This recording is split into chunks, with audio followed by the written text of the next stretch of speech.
I was fortunate to meet the person that would be my soulmate, and we were fortunate to get married and have two lovely children, and really had a what would be the American dream, for me anyway.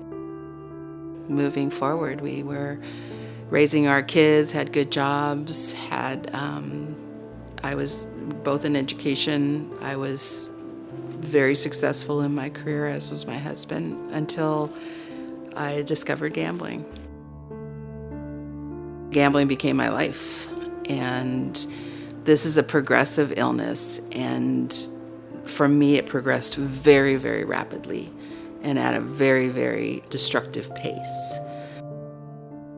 The different hours didn't make sense, and the money suddenly disappearing didn't make sense. She started to lose interest in her friendships a little bit. She wasn't seeing her friends as much, and she was starting to miss things like our daughter's soccer games. We were losing our house. We were going to lose our house, and there was no way to come back from that. The biggest thing that I've seen from problem gaming is that, similar to other vices, people that have, let's just say, a compulsive disorder, or the ability to get into a compulsive disorder, whether it be alcohol, drugs, any other type of addictive element, problem gaming is no different. Gaming employees need to be aware. They need to be educated as to what to look for. This is a very misunderstood addiction. There's just this lack of knowledge about it. First of all, about it as an addiction, because people think of gambling as recreation. And for most people, it is. The employees may see this every day, but they don't have the signs and awareness to recognize what it might be.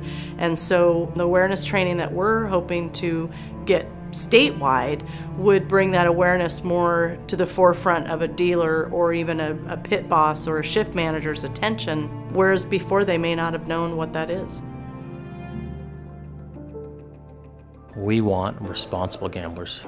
In the last couple of years, we have done responsible gambling training for all of our frontline staff and our supervisory staff.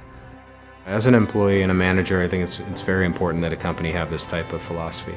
To have responsible gaming, to make sure that we are not putting individuals in a position where their personal lives are harmed.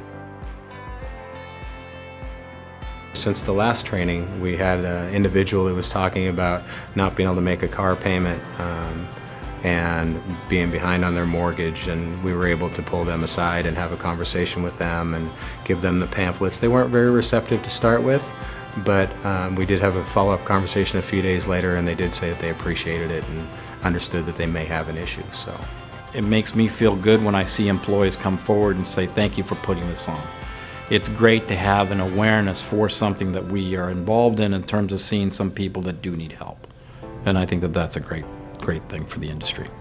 To fully address the issue of responsible gambling or problem gambling, I think it takes a community of individuals working together collectively to get the message out and to provide an avenue for a problem gambler to get the help that they need.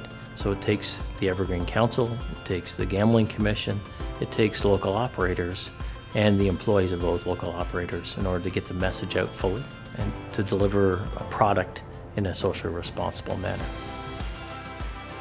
If I had not gone to inpatient treatment through the support of Evergreen, I don't believe I'd be here today. I had to figure out how to deal with life, because as an addict, I just turned to my addiction when life got hard. That's all I knew because of the chaos. And these now are tears of joy, because